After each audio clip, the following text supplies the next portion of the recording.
لوگوں صبح کی نماز کے بعد 11 مرتبہ اور مغرب کی نماز کے بعد 11 مرتبہ سورہ قریش پڑھا کرو۔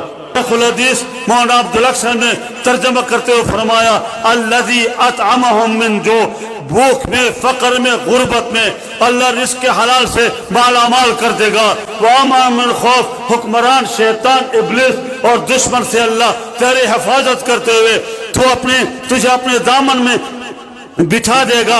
ایک شرط ہے فَلْيَعْبُدُوا رَبَّ هَذَا الْبَيْتِ، نماز کی پابندی کرو، جماعت نہ چھوٹے، تکبیر اولیٰ نہ ٹوٹے۔ دنیا میں تیرا گھر اس وظیفے کی برکت سے امن کا گہوارہ اور جنت کا نمونہ بن جائے گا۔ حدیث مولانا عبدالحق فرماتے تھے یہ سارا جامعہ دارالعلوم حقانیہ اور 3 مرتبہ پارلیمنٹ میں علماء کی قیادت سیادت اور جامعہ